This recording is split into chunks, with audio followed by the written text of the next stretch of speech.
What is going on, everyone? Welcome into another edition of the 415ers podcast. As always, on the Odyssey Sports Podcast Network with 95.7 The Game. That is Marc Grandi. I'm Evan Giddings. We're coming at you 2 times a week here on the Odyssey app as well as the 95.7 The Game YouTube channel. Please download, rate, and subscribe to both. We're going to be getting into, Mark, some conversation about some future discussions, the age of the 49ers, the age of one of their particular players and star-studded players, George Kittle. We're also going to take a look at, I don't know, maybe what they might need to address, whether it's now or later as it pertains to the trade market. Before we get into all of that here on this, as we're recording it Wednesday, but Thursday episode for those of you listening. What's up, man? How you doing? I'm doing well. It feels like the beginning of a week because I hope most of Yeah. you all listening had Tuesday, the 4th of July, off. I know you and I did, which was a very nice thing to happen in the middle of a week, but it feels like a Monday. So this feels like the first episode of the week, kind of. But regardless, excited, looking forward to another episode. Yeah, we're doing 2 episodes a week in the off season. We're starting to get kind of close to when we'll ramp up to 3 episodes per week when the season actually begins. I know we're still a couple of months away, but I'm looking forward to that as well. Training camps, 3 weeks away now, just about, which is really exciting as well. So I'm getting excited. You got a nice reprieve from the 4th of July, but we're back to the grind now, and I'm looking forward to it. How are you, Evan? I'm good. No, I think that's a good way to put it. Is it feels like the beginning of a week, but it's a short week. And so I hope everyone out there that is listening, whether you got the days off, I know a few of my friends also, like us, Mark, had to work on Monday. So Yeah. it's sort of a 3 and 4 abbreviated half week. But then again, I was at work today and was kind of, looking around sports content. Might be a little light at this time, but never, of course, on the 415ers. And I was thinking, oh gosh, what are we going to come up with on Tuesday? And then I looked up and I realized, well, tomorrow's actually Thursday. So the end of the week is near, but the content continues to pour in. And Mark, where we wanted to start today was a conversation about George Kittle because Trey Lance made a bit of news. He sat down with NBC Sports Bay Area to discuss his experience at Tight End University, which is kind of a new program put together by George Kittle, along with Travis Kelce and Greg Olsen, all three famed tight ends. And it's just a 3-day event. People are able to go out, learn about the position, work on their skills, yada, yada. But Trey Lance made an appearance there for the 49ers this year, was doing a lot of media content. And amidst many interviews, as well as statements that he was involved in, kind of discussed George Kittle as maybe one of the more difficult 49ers to pass the ball to. I think the quote was probably one of the toughest guys I've had to throw to. And so I thought it'd be kind of a cool jumping off point. Like, do you think that George Kittle is first the most difficult 49er to throw the ball to? Do you take Trey Lance at his word? Well, I'm just trying to dig through this comment because at first glance, I don't know if this is. I mean, I know that Trey Lance meant it as a Yeah, I compliment. don't think it was a shot. Like 100%, he meant it as a compliment. And if you listen to a little bit more of it, he said his explosiveness and speed and everything, just his ability to make plays, is probably one of the toughest guys I've had to throw to. So he 100% meant it as a compliment. But when you think about it, I don't know. I mean, I feel like the guys that are explosive and quick, they get away from their opponents. They're great route runners. They give you space to throw it to. It feels like those should be the guys that are easier to throw to. But maybe George Kittle is just so much on a different level. He's a level of quickness and speed and physicality that Trey Lance has just never experienced, that it takes some getting used to. I don't know.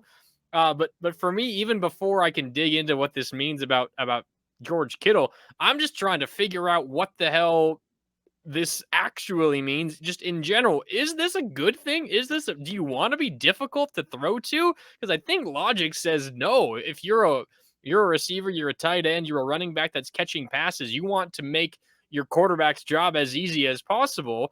And I mean, all of the best receivers in the game, I feel like they get compliments from their quarterbacks saying, well, he just makes it easy for me. He's always open. He creates so much separation. I can put it in just an 8-foot radius. This guy's got a wingspan like Yao Ming. He can grab anything. Like, I feel like that's generally the compliments that you get from your quarterbacks. Again, I guarantee this was meant as a compliment from Trey Lance, but it kind of comes across as, yeah, I don't know. If you really were an elite, ball catcher, receiver, tight end, like, I feel like you might make it easier on your quarterback. Yeah, I don't think this was intended to be divisive, but the way that the headlines have been aggregated, Mark, it absolutely comes off at that. And maybe Yes. that's the point, but I think it's more of and like you mentioned, I mean Trey Lance is completely complimentary when he throws this line in there. It's because George Kittle is so explosive and speedy and very unique as a tight end, which are all things I believe him to be true.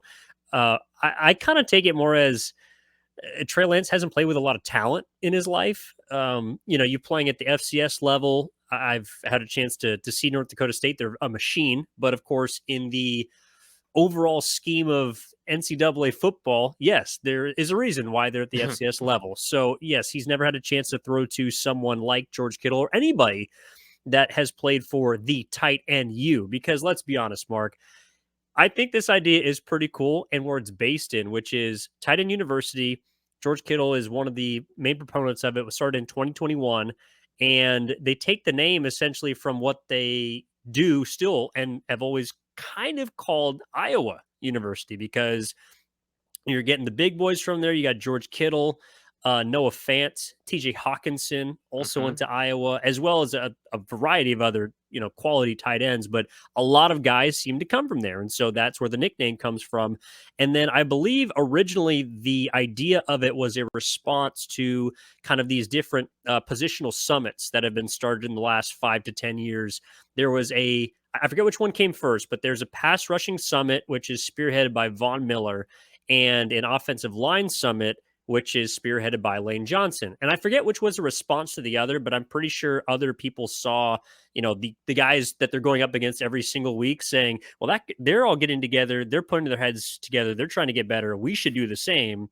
And then George Kittle, along with Travis Kelsey and then Greg Olson, who's now retired, said we should kind of get the idea brewing for the tight end. So I think it's really cool that they're all doing this.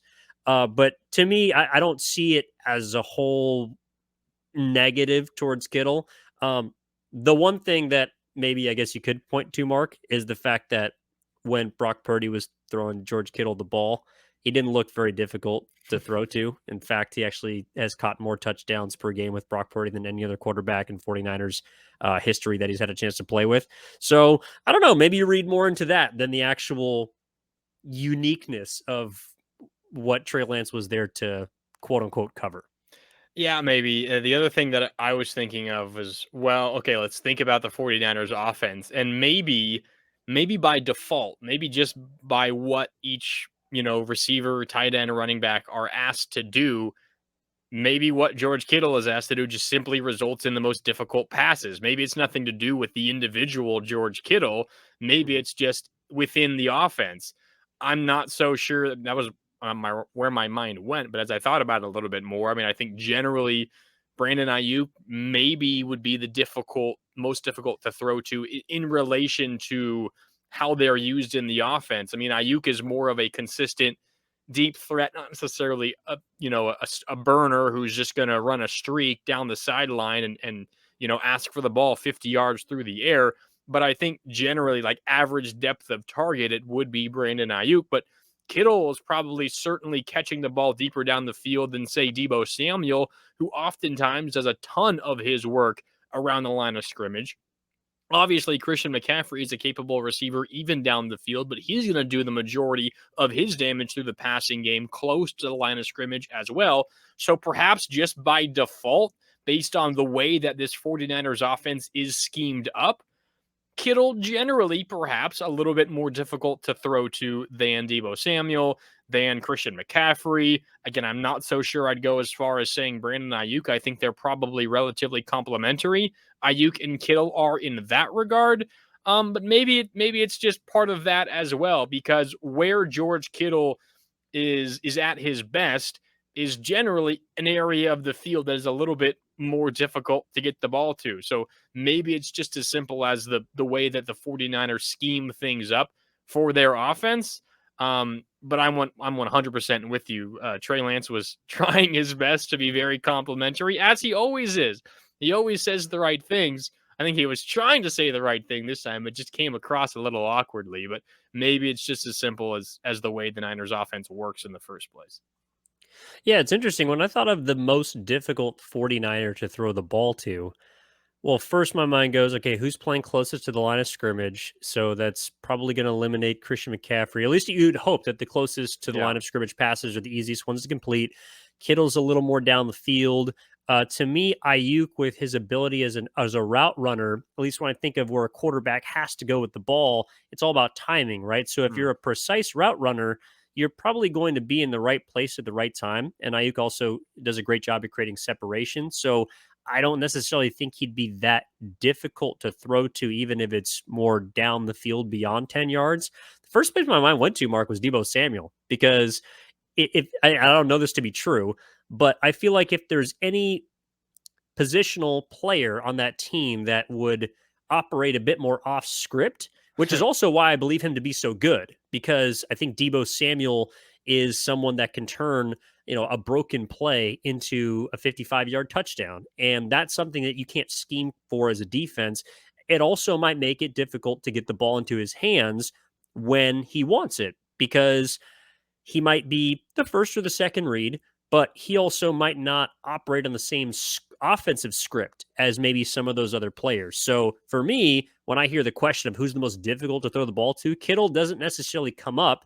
It actually is someone like Debo for Yeah, me. no, yeah, I mean, I think back on some of like Debo Samuel's more, I don't know, highlight worthy plays. There was the one last season. What was it? Week 4.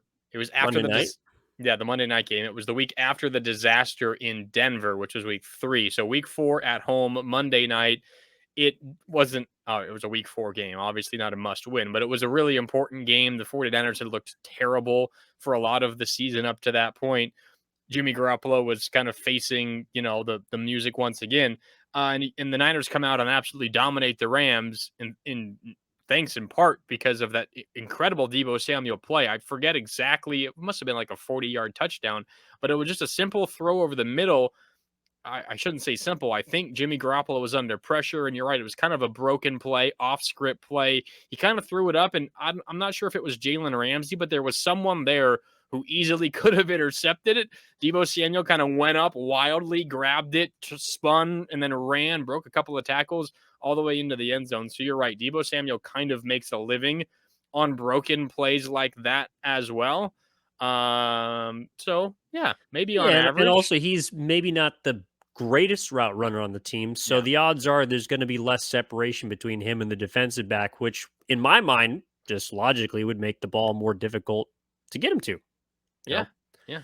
I don't know. It's interesting because those off script things, I feel like you can't throw them out, but because it's just who Debo Samuel is. Like that's what he makes his money doing. And to your point, those off script, off schedule plays, and the fact that he isn't as good of a route runner as Brandon Ayuk, and he doesn't really wow you physically until he gets the ball in his hands, and then he's like a bull running through 5 different tacklers all at once, and before you know it, he's celebrating into the end zone. So I think he kind of catches you off guard in that regard as well. And I don't know, we're kind of getting off topic here about difficult to throw to, but Debo does kind of surprise you with those sorts of plays.